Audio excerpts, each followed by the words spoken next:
Hello, everybody. Great to have you here today. This is the Right Book Company Power Lunch, and today we are moving to a new way of presenting to you. So I hope you enjoy it. Those of you who've been with us since the beginning of our Power Lunches will know that we have normally done this in a Zoom room, and today and from now on, in fact, we've moved to a live streaming event. So we hope very much that you enjoy it, and we look forward to your feedback. If you have any questions as we go through, please pop them in the comments wherever you are, be that YouTube or Facebook or LinkedIn. And our wonderful studio producer, Paul, will be taking those questions and feeding them through to the studio. Now, today, I want to explore with a wonderful author some of his story, which I am so excited to bring you. So many people over the years that I've spoken to who have written books, business books, and books that have supported their business have given me great reasons for publishing, for understanding why they have published their books. They may have been looking for credibility. They may have been looking to raise their profile. They may have been sometimes people say to me that they were looking simply for a great business card. Well, of course, a business book, a book for your business, can be all of those things. It can be an enormously valuable and profile raising thing, and a credibility builder, and a great business card. But it can also be so much more than that. And that's what we're going to explore today. So I am absolutely delighted to welcome to our studio Nick Cramp, transformation coach and the author of Better Before Bigger. Hello, Nick. Hi, Sue. Great to meet you. Oh, great to see you. Thank you so much for coming. And we're delighted to have you here for our first live streamed event, our first Power Lunch done in this way. So, Nick, we've known each other. We go back a little way now. We met in Bristol some years ago when you were actually working on the first idea of a book that you had. And then things changed a bit for you, and you've built your amazing business. Tell me, what was it that made you feel that you wanted to write Better Before Bigger? I think there was a number of things. I think there was an overriding sense that I was a generalist in a very busy marketplace. The entry barriers for being a coach are very low. So the coaching, advisory, consultancy space is very crowded. If you go on LinkedIn and type in those keywords, you'll come up with hundreds of thousands of options. So part of it was that, around finding a niche and defining a niche for what I'm delivering. So really kind of trying to be a specialist in a generalist world and trying to hone in right that. That was the general sense, but there was also a key trigger, which was a conversation with a client. So this is a client that I've been working with for a couple of years. And he took his family off to Lapland on holiday for the first time. And they went on a sleigh ride through the woods. So the whole experience. And he said on that sleigh ride, he realized what I've been coaching him to for the last couple of years and what I've been coaching him about. It was only at that point that it hit that previously he'd been the lead husky. He'd been running his business like a lead husky runs a sleigh train, running from the front as quick as you can, as long as you can. And he realized when he was actually driving the sleigh, there was a better way to go.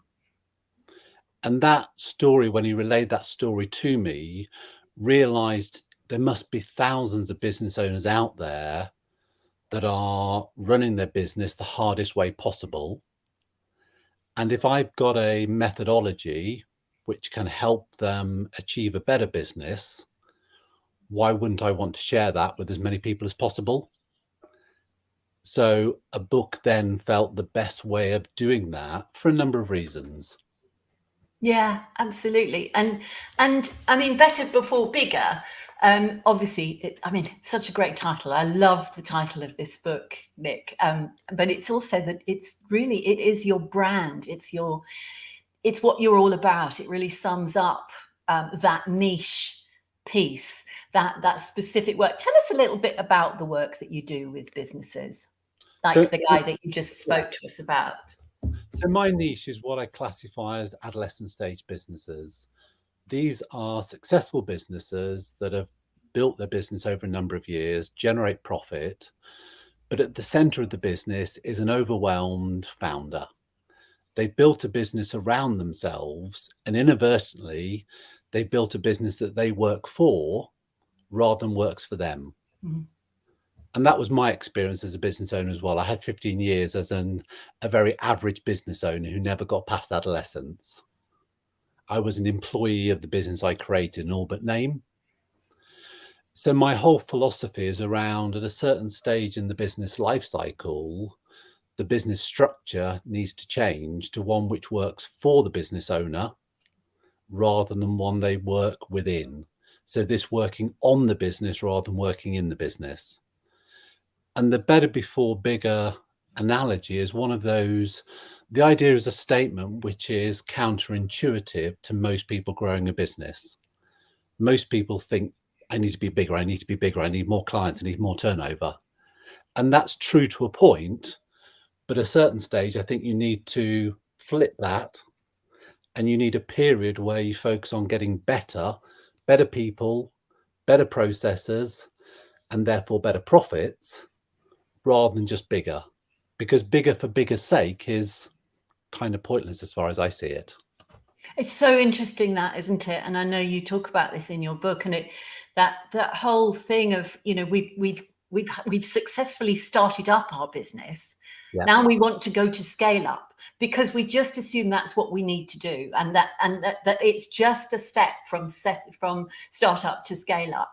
But what I love about what you do, and clearly what your clients benefit from enormously, is the fact of kind of, it's like getting ready, getting fit, isn't it? It's almost like, you know, actually, we can't just make that simple step. We might need to put some things in place.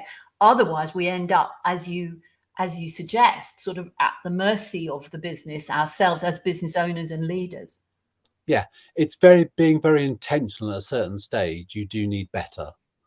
Some of your current people aren't going to be the people that serve you in the future.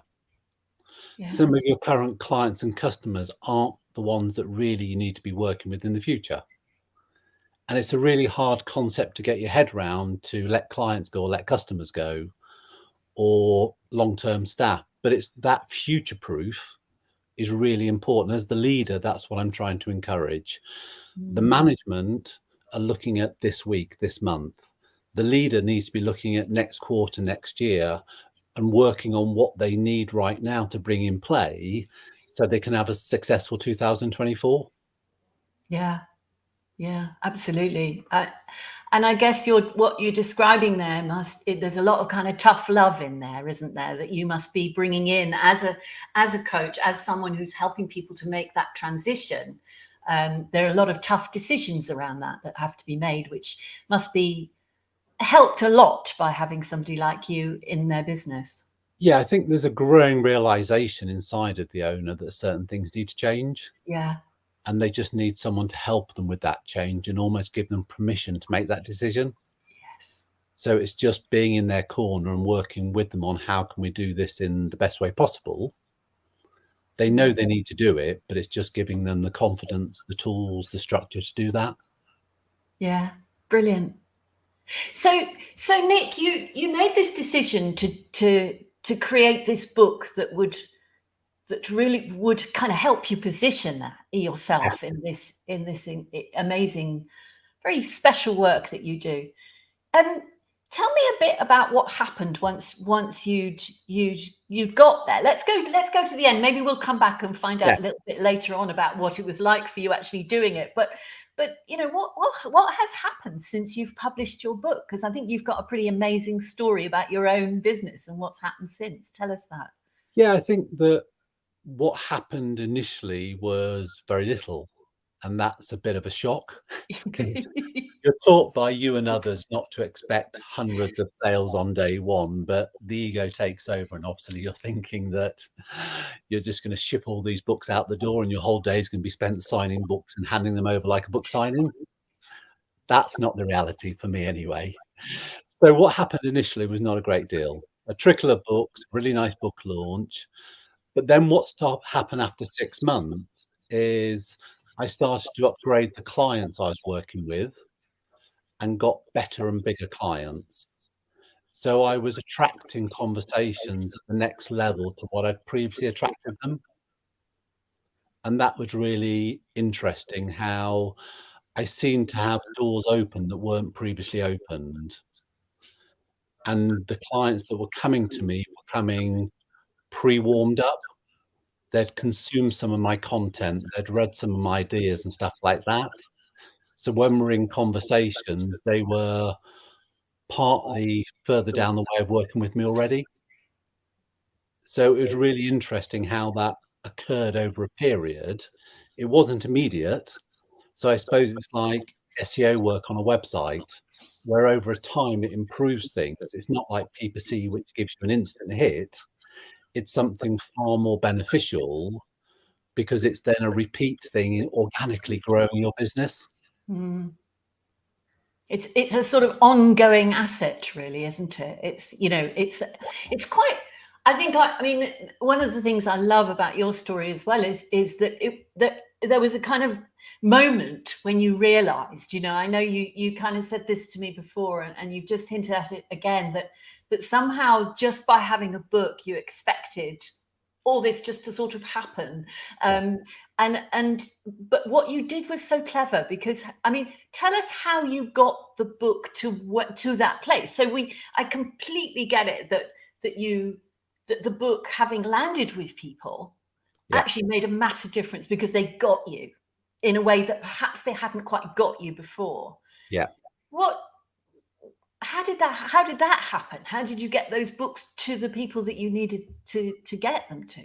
So we did a number of things. First of all, I used a marketing assistant to recreate some content from the book into a LinkedIn newsletter. So we repurposed the content and put it in bite-sized chunks on LinkedIn. So that was going out every week as background awareness content.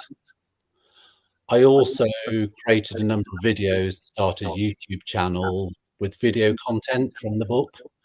So I've repurposed the book in 2 or 3 different ways so that the ideas and the concepts are being drip fed out into my audience. And then also what I've done is I've targeted certain companies I want to work with, and I've just sent them copies of my book. Yeah. So I've targeted certain individuals and companies that I feel would be a good fit for me, and I've just handwritten a note and sent them a copy of my book, and then followed that with a phone call. When I'm working with a client, I'll give copies of my book out to the leadership team, and I'll distribute the book through the company. So it makes my relationship with the company as sticky as possible. And it means that I'm the obvious person to work with because they've all got my content, my philosophy, my ideas. And then they start to adopt that as their internal language, which is great. Yeah, that is great. That is wonderful. I love that whole idea that a book can almost become, a manual for that company. It can be a guide for everybody there. It gets everybody on board. And was it just the companies that you were working with, or were there other people that have kind of been able to help you build your business as a result of having the book? There's a number of associates that are specialists, like a finance person or a marketing person, that I work with on a referral basis. And what we've done is book exchanges. So I give the finance book out to my clients. Yes. The finance manual. He gives my book out to his clients as a strategy manual. So we've kind of traded books free of charge Yeah. and then distributed them so that we're getting more books out there, because it's not about the sale of the book. As we both know, you make very little money from selling books themselves. Yeah. But the power is the relationships you can create with people, both the depth of the relationship and the longevity of the relationship. So because I've got my content out there and my books in people's hands, they're going to work with me for longer and we can go deeper. That's amazing. And I guess, I mean, there's so much richness in there, because what you're by giving those books and creating that sort of network of associates that you can swap books with, what you're doing with each other and for each other is really kind of creating that lovely kind of ripple effect that means that everybody's talking about you to their clients, and you're talking about them to your clients, but you're all serving each other and helping the book to really get out there and do that door opening that you talked about earlier, that sort of, the opportunity, opening up those opportunities.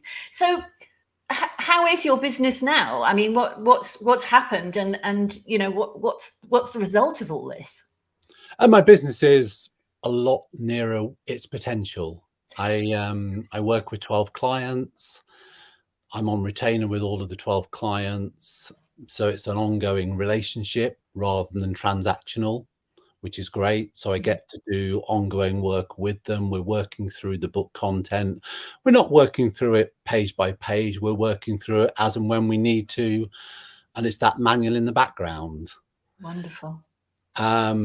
I can increase my fees considerably in the last 12 months, and there's been no reduction in the number of people wanting to work with me. If anything, it's helped because it positions you as an expert, and that actually attracts people rather than puts people off. So there's this false belief about pricing that you can price yourself out the market.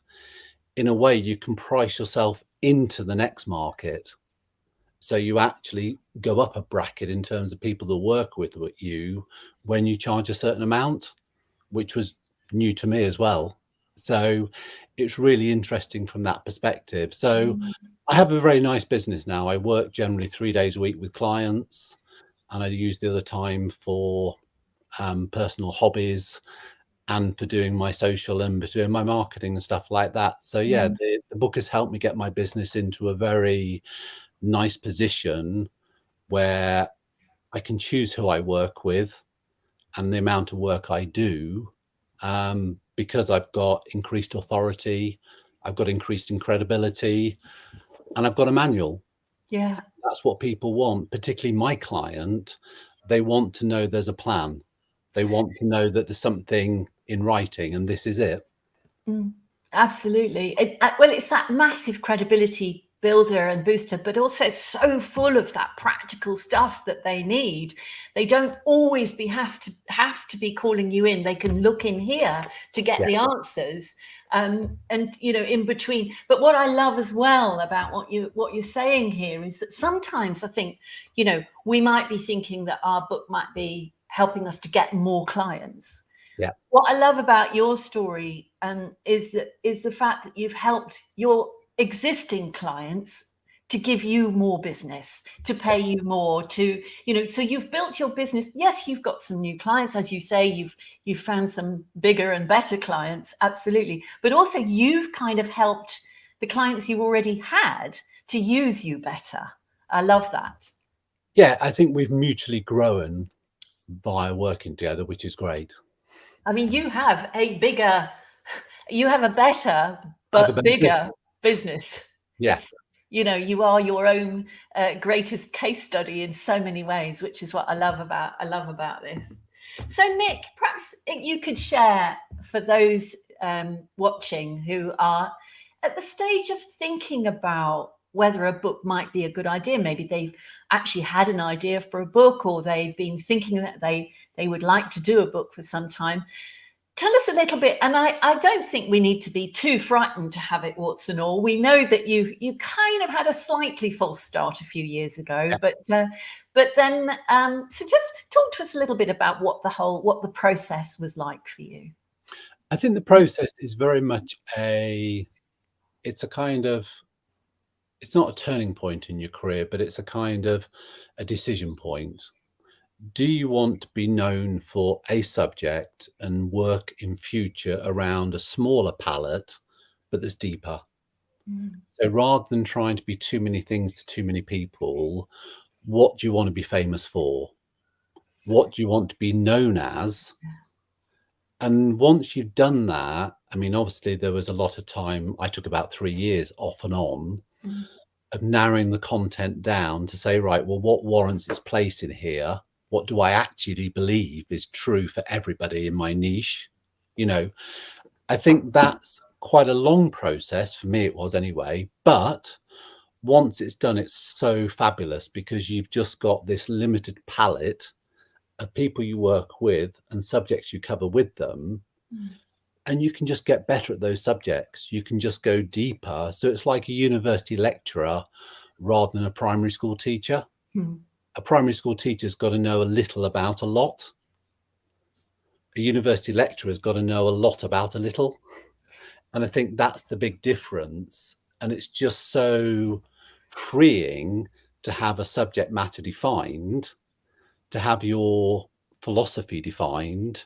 So you're not trying to reinvent yourself all the time. You're not worried about what others are doing. You're not covering other people's positions because you've published what you're talking about and what you want to be famous for. It's so liberating having that limitation put on you by yourself and therefore working to that agenda. So there is a lot of legwork in the first instance, but once you've done it, that's now me done for the next 10, 15 years. I might iterate it. I might write version 2 maybe, you know, but in essence, this I think is what I want to be working on and working to for the next 15 years. So it's kind of putting the investment in up front and paying it forward to future Nick. So the work that Nick did back then helps Nick today earn more and work less because of the work done. So that's the way I can see it looking backwards. At the time, obviously, it was a lot more messy than that. It wasn't that clear. And I didn't realize that was the process. But looking back now, I realize that was the process. It's fascinating, isn't it? We dive into these projects. We don't always see what is actually going on at the time. I've had so many people say that to me. You know, they get the other end of a project, which may have taken much longer actually than they expected it to. But if you can kind of cope with sitting in some of the discomfort around that, of not, you know, we had this conversation with Kate Trafford where, you know, she said it's that whole thing of if you can get comfortable with not necessarily knowing exactly what your book's going to do or what it's going to be about, that whole thing is you can learn so much from that, and you can develop yourself, your own, and also the way that you talk about what it is that you're good at. I think that's fantastic, and I think I saw that very much in you. That it was the book itself really helped you in a kind of consolidation of that wonderful work that you've been doing for a long time, but that somehow it honed your message around it. Yeah. And how was it in the end? I mean, did you, I think, well, you were part of our original Write Book Buddies group, in fact. So tell us a little bit about that. Well, the Book Buddies was something that when I committed to working with you, I didn't realize was a thing. And I didn't realize how much that would add to the experience of writing a book.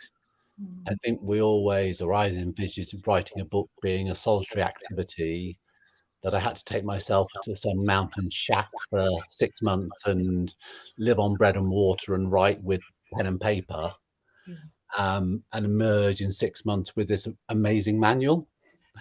The reality was that you put together a very eclectic but supportive group of people that were at different stages in their writing journey. And the reality was that we met formally a couple of times a month to clarify progress, which was great because there was that great accountability thing when you go around the Zoom room and it's like, right, Sue, what have you done the last 2 weeks? And you've either got to fess up or show up. So that was great and that helped. But the best bit was the co-writing sessions. The aforementioned Kate Trafford was very good at creating early morning writing sessions where we'd be on Zoom at the same time. We would write for 55 minutes or not. Sometimes we just look out the window and think, but then we would check in with each other. But the fact that other people were trying to write their book at the same time made it more enjoyable. It increased the commitment. On the days you didn't fancy it, you just had to turn Zoom on and you felt connected. So the writing group and the support and the friendships was great. And it made what I thought was going to be a fairly solitary experience the opposite, which was really good. And you've got people that you can bounce off. You've got people that understand what you're going through. So when we're blocked, we've got other people that can help and say, well, I did this, I tried that. And so it's that kind of shared experience on the journey, making that journey so much more enjoyable and probably quicker than it would have been as a solitary exercise. Yeah, that's great, Nick. I mean, I think, people do have this idea that they have to write a book alone. And in a way, quite a lot of the work that you have to do is going to be on its own, but it does make a massive difference. I've just come back from a few days away with the current buddies group, the one that's just come to an end. Well, my part in the group has just come to an end, and they're going off and doing what you've done, which is they still meet. They will go on meeting, as you are still occasionally meeting with your buddies group. And we went off on a little writing retreat together, which is another thing that buddies might decide to do. It's just a really lovely, supportive way, I think. You don't have to do this alone. You can get together with people who are all on the same journey, but there to support you. And that's all good. So I think we've just got a couple of minutes left, Nick. If you had one or maybe two, but even just one sort of tip, one kind of thing that you would suggest to anybody who's thinking about writing their book, what might that be? What might you suggest to somebody who's thinking of writing a book to help them support their business? What would be the biggest perhaps takeaway from this for them? I would visualize really clearly the business you want to create in the future, and then create the book that supports that business. So I think I'm a big believer in visualization and being able to see what you want to achieve before you actually achieve it. Yeah. So I think thinking about the type of people you want to be working with in 5 years' time, the type of work you want to be talking about, I think that's really important, because if you've got no clarity on what this could potentially do for you, you won't be that committed to it. But if you know that this is going to help you achieve that, and by putting it out there, I'm a big believer that the universe then supports you on that goal. So by saying, right, this is going to be my tribe, this is going to be my subject, that I think is the most important thing, because once you've made those two commitments, the book sort of writes itself, because you know who you're writing to and you know who you're writing about. So the rest is just detail. Quite a lot of detail, but the rest is just detail. That's lovely. But that clarity around those two things, I think, is the essential bit, that you just need to sit with yourself and spend time meditating and thinking about it, and then jump into the unknown. Fantastic. That's absolutely terrific, Nick. Thank you so much for being with us today. I believe that we have some questions, which is very exciting, and we're going to have Paul join us to feed in those questions from our audience. Yes, we've had a few questions come in. So we've had one from Olivia. She was interested in understanding the process that you went to get the book into your hands, Nick. From the idea through to the kind of the execution and beyond, what was the kind of thought process that you went through?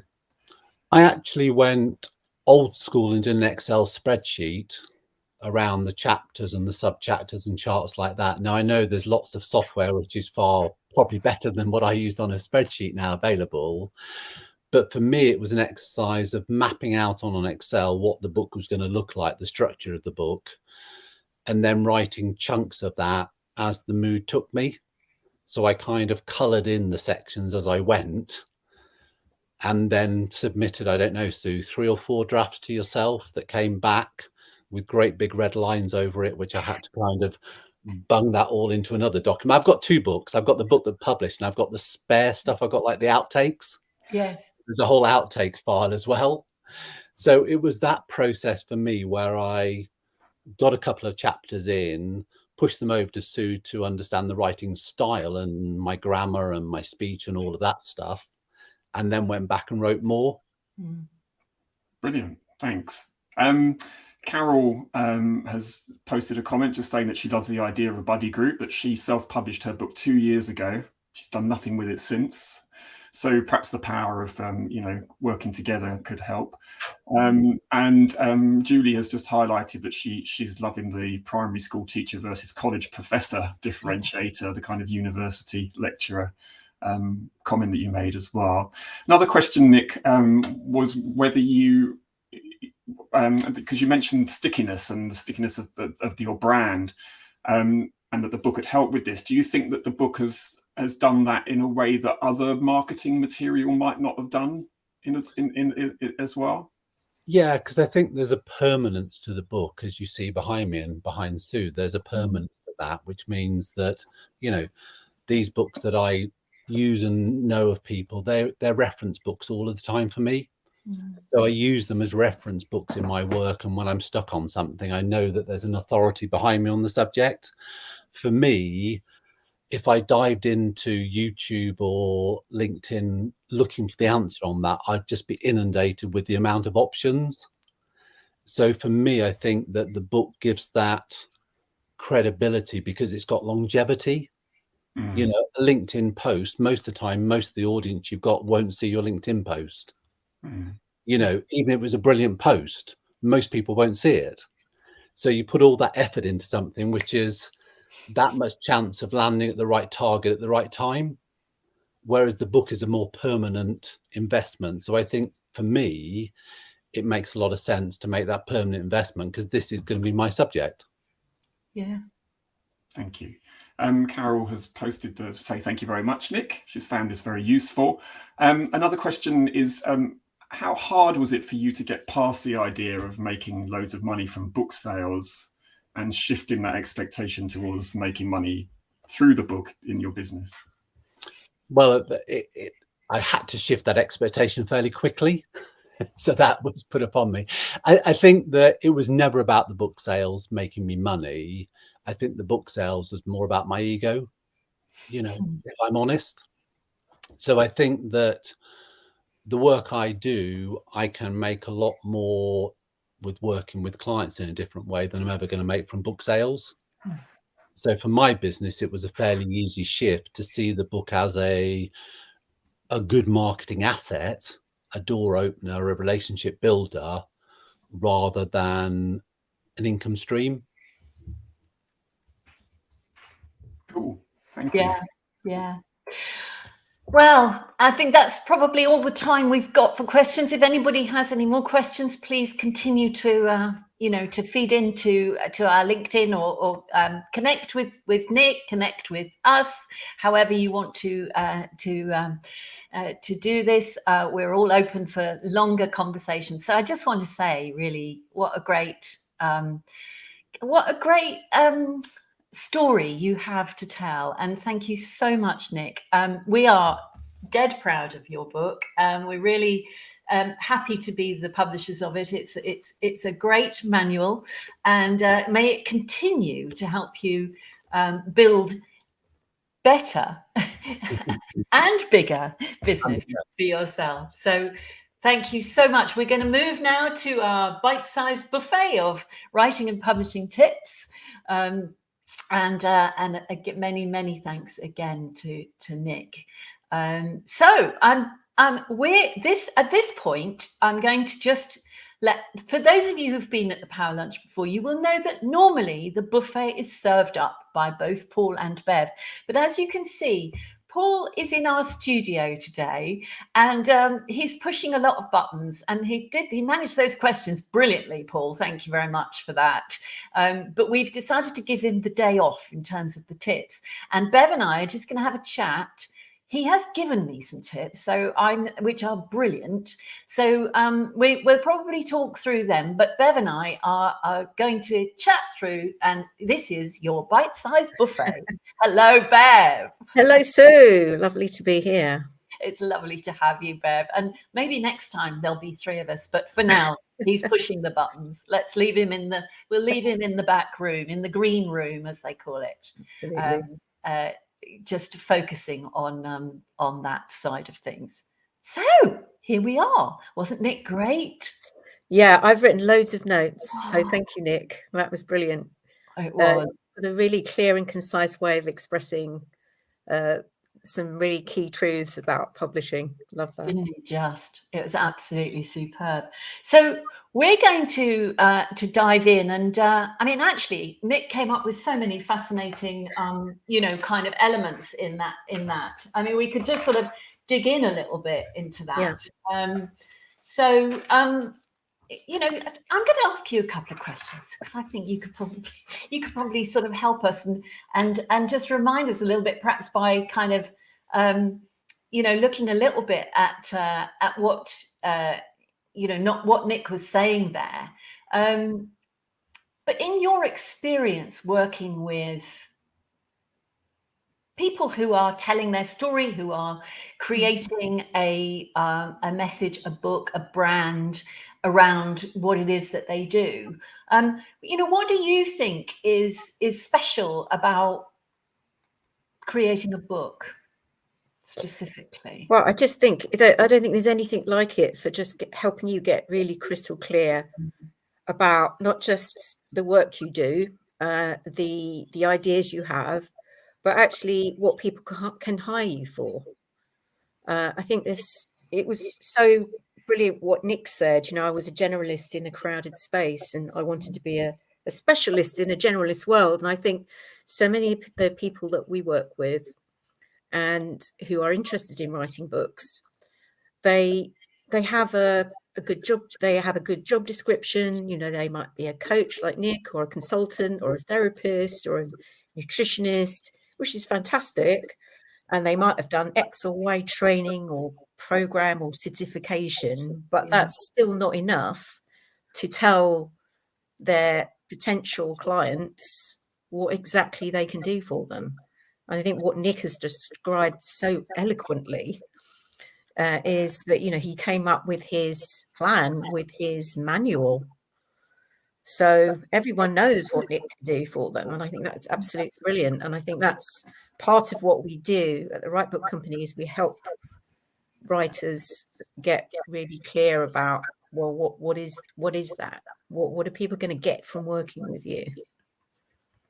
Yeah, it's so true, isn't it? And it's that thing that you do with them, which is to kind of really to tease out those stories and because how would you say that people kind of find ways to put themselves in the book best, because I think sometimes I sometimes get this kind of question of, what voice do I use? How do I develop my style? How do I create, something that's going to have an impact? What advice do you give to people who are thinking about this?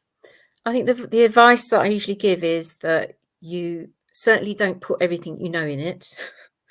So you can't put all of your knowledge in one book, and you need to achieve this sort of lovely balance, what I call a balance of evidence. So part of that is, the really practical stuff, and the other half of that is your story, who you are.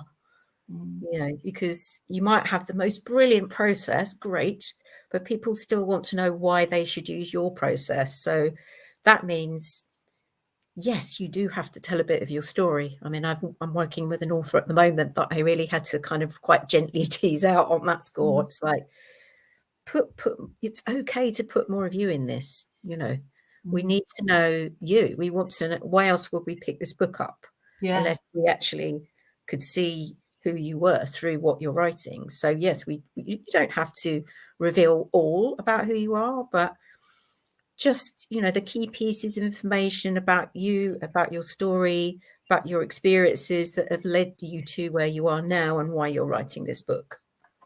I think that was a key thing again that came out of what Nick said for me, was that ability that he's created to really build relationships through his book. Yes. I mean, isn't that powerful? You know, we cannot, that depth of getting to know somebody, but you do have to put yourself out on the line. He did really work on that. You know, as he said himself, you know, he really kind of honed it, and, you know, it came back and back with the red lines through it. Poor guy, you know, this is the nature of the beast. This is what we do. We want to make sure that we get this book right, all of us, so that it's going to do the job. It's going to reach out to the people that you need it to reach out to. That's great. And you're doing this yourself at the moment, aren't you, Bev? You're in the process of writing your own book. So you're going through this learning curve a little yourself. Full disclosure, yes. Hope to turn gamekeeper and all that. Yes. So I started writing a book like so many people did during lockdown. Yes. And I didn't really have in mind how it was. This is why what Nick said is so valuable. I didn't really think at the time, how is this going to help me build a business? It was much more, I really want to write this book. I'm just going to write this book. And I'm sure a lot of people start there, right? Yeah, so sure. I wrote this book, and now I'm like, okay, so who's this really for? What do I want to do with it afterwards? What do I want to build off the back of it? So that's why I really loved what Nick said about, you know, really sort of that visualization, that intention. Yeah. Who do you want to be talking to in 5 years' time about this? So that's kind of even notched up the stakes for me even further. It's like, you know, how can I make this into something that I'm going to live with for the next 5 to 10 years? So that was a brilliant piece of advice, I thought. Wasn't it? That was just excellent. That whole idea that you can, you know, that actually this is not just about dumping all the stuff that you know out onto a page. This is a serious asset in your business that you can grow, that you can build, that you can use in so many ways. But you need to have that vision. I thought that was extraordinary, and I know that's something you're working on very hard at the moment. I am, and it's just such a useful experience to go through what the authors that I'm working with go through, to understand more from their perspective about, you know, how they feel when they get the draft back with all the red lines through it. I haven't got to that stage yet, but I will soon. Yeah. So yeah, it's a really useful experience to be seeing it from the other side, so I can understand at a deeper level what authors go through. Yeah. So I'm curious then as well, because Nick obviously talks a lot about what his book did for him. But how else can you make sure that your book's working hard for you? Yes. Well, you know, I said it at the beginning, and I think that, you know, this comes out quite a lot, that whole notion of, you do get a lot of people saying, oh, you know, I want a book to be a business card. But, you know, as our dear colleague Paul is always saying, you know, it needs to be so much more than that. You need to make sure that your book works really hard for you. And you need to do that vision piece. You need to think carefully about how you're going to make it work in your business. Now, one of the things that I love about what Nick said was the fact that he gave his book away. You know, he got off that sort of slightly ego-driven thing of wanting the book to sell. Of course, that would be lovely. And not to say that they don't sell. Of course they do. But it's not about numbers. You know, it's not about Amazon bestsellers, or really, you know, we focus where we are on creating a book that is going to really build this incredible asset in your business. It's going to open those doors that Nick talked about, that is going to powerfully grow your business and help you build relationships with clients in the way that he has. And so, you know, our Paul says, for heaven's sake, you know, don't let the books sit around in boxes in the garage or the attic. You know, use them. Consider sending free copies out to key influencers and decision makers in the industries that you're wanting to work in. Consider using them to get talks. And if you do talks, you know, make sure that you use the book within the deals that you make with the people that you're talking to.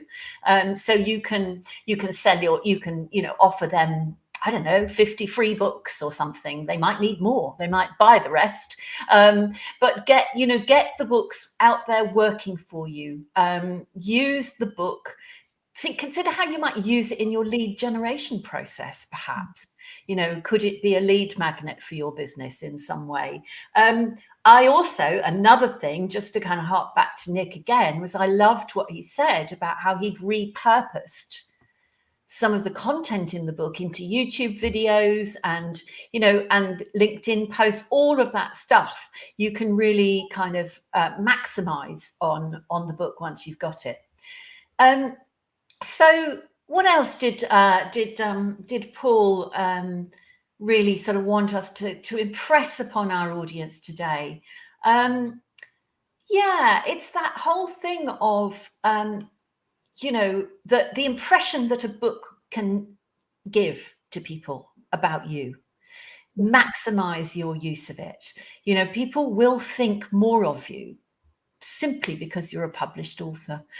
Even if you give them that book and they have it, even if it's not specifically for them, they could talk about you, you know. And this is where, again, we mentioned ripples in the interview today. It's that incredible. It's not only the fact that people see you, your book, your brand, you know, all as this one piece, but they will also find it easier to talk about you. And again, that's something that Nick has proved again and again.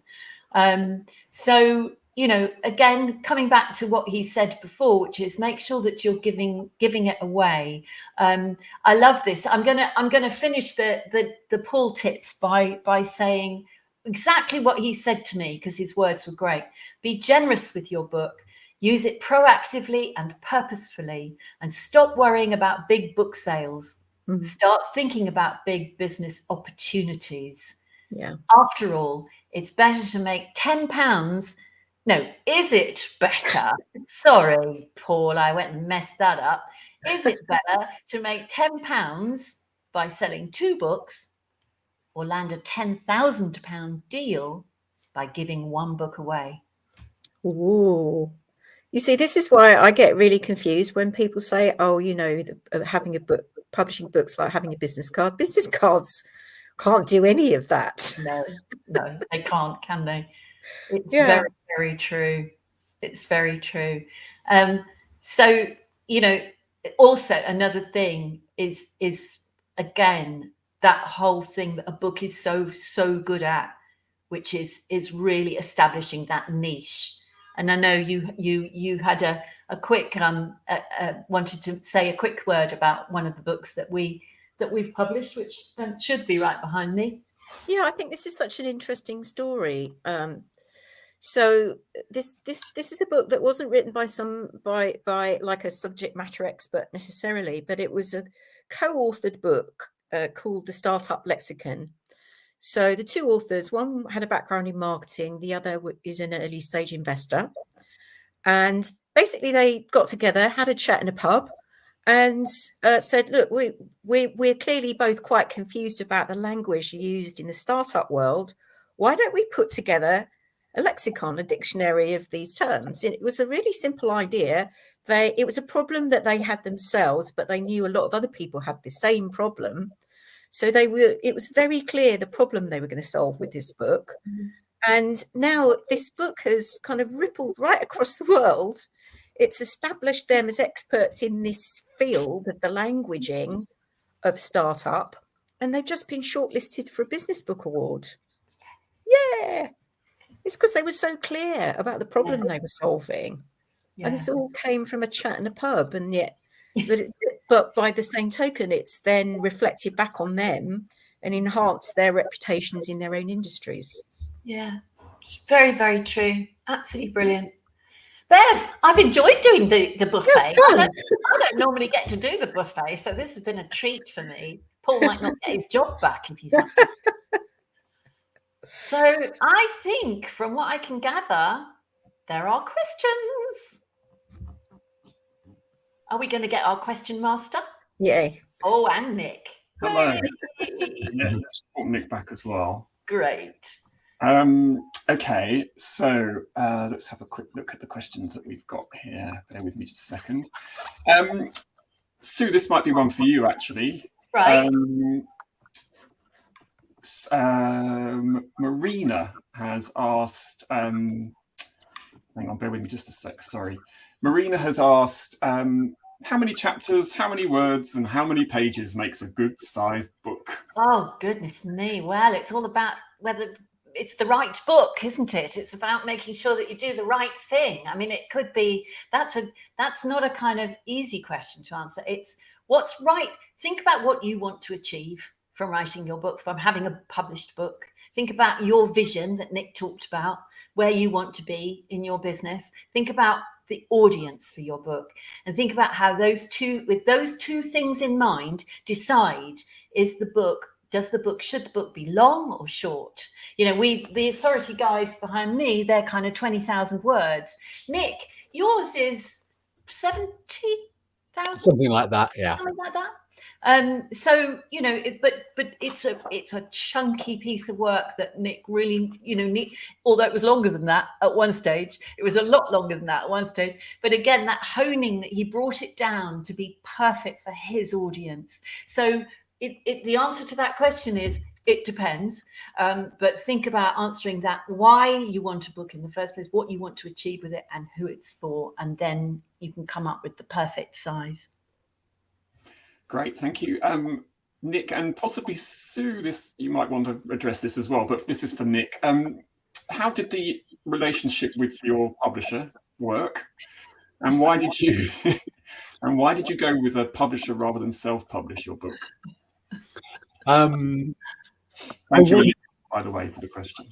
I believe in the power of experts, and I believe that having somebody that's been there and done it quickens the process and improves the end product. So I think I could self-publish, and it would have been cheaper. But I don't think I would have created as good as book, and therefore the impact of the book would have been lessened. So I saw it as an investment rather than a cost. And that for me was the process I went through. This is a 15-year investment in my business, and therefore I want to make it as good as I can afford to make it, which means I need to go with somebody that's got the skill set and credibility and understanding that I haven't got. So for me, I interviewed 3 or 4 different companies, and like I do with clients, I based a lot of it on chemistry. You know, do I enjoy spending time with the person? Because I'm guessing that we're going to spend time together, and I'm guessing I'm going to have to take feedback from them. So if that feels a good relationship, then it's a good investment. Thank you. Sue, Olivia's also interested in understanding a bit more around the costs of writing and publishing a book, and wondered if you had any sage words you could offer on that. I think what Nick just said is something to consider. You know, it does depend on the resources that you have, and obviously to a great extent what you can raise, because there are many, many different ways of publishing. We do have, by the way, sorry, was it Lydia, did you say? Or it was Olivia. Olivia, I beg your pardon, Olivia. We do have what might be a way of me helping you answer some of these questions, is if we do have an opportunity to have a little chat with me, completely free of charge, obviously, which we'll tell you about in a minute, and we can look at this together. in slightly more detail, because costs are, you know, to self-publish a book, you might spend 2,000 or 3,000. To go to a traditional publisher, you might on the surface not need to spend any money at all. To go with a hybrid, independent, author-funded, but professional publisher like ours, you might spend upwards of £10,000. So the costs are going to vary, but it's about what investment you need to make, and you need to be able to understand where that return on that investment is going to come from in your business. Because as Nick said earlier, you're not likely to get that back from book sales. But you need to make sure that if you want to create something in your business that's going to get you that return on that investment, you need to make sure that you're doing that book right. And self-publishing is a path that is difficult because you tend to be on your own, really, and that's tough. So yeah, have a think about whether you'd like half an hour with me, and we can talk that through in more detail. Absolutely. Great. And our last question, a very quick one, I think, Carol, Sue, this is from Carol. Do you publish children's books? She's written some about anxiety and is wondering whether... Good for you, Carol. And what a lovely thing to do to in this day and age. Goodness knows we need it. Very sadly, no, I'm afraid we don't. We are not children's book publishers. We are absolute experts in books for businesses and non-fiction generally, but not children's area at all, I'm very sorry to say. However, I would point you at the Writers and Artists Yearbook. If you Google that, you will find there is an online directory, or you can buy one or go to the library and borrow one. It's a great big tome full of all the publishers and agents in the country and Ireland, and some in the US as well. And I'm sure you will be able to find some children's book publishers in there who would be interested in hearing from you. I hope that helps. So that's it. I'm going to say goodbye, and a huge thank you again to Nick. Thank you so much for joining us, and to Bev too for your wonderful buffet, which I enjoyed sharing with you this time. Thank you. Yeah, take care, everybody. We're going to go to wrapping up.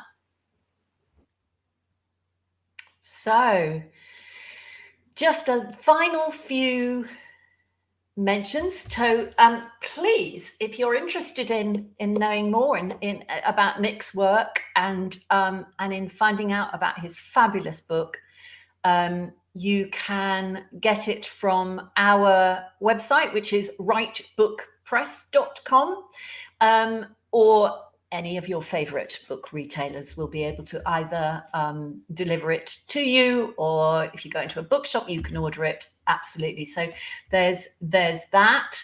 The other thing Nick mentioned, and we talked about the Right Book Buddies.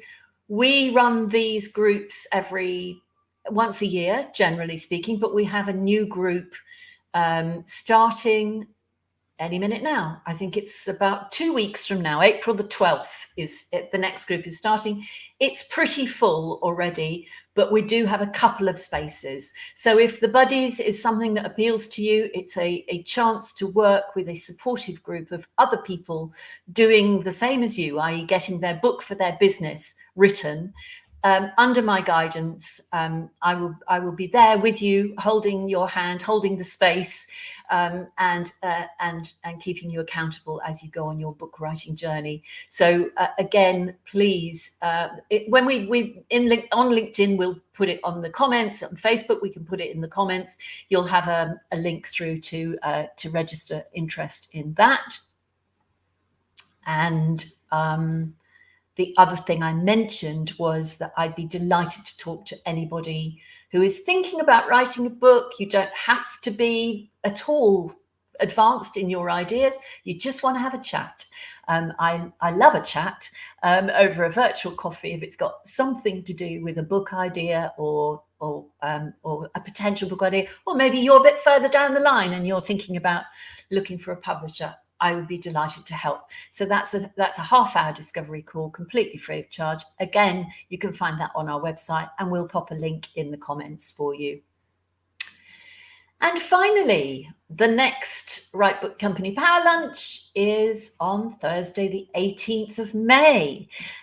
Once again, we will be having a special guest who will tell you, we'll be announcing that a little nearer the time, but they will be sharing their book writing journey and success with us, as well as the buffet of bite-sized tips from Bev and from Paul. And I think that's probably a wrap. Thank you for being with us, everyone. Goodbye.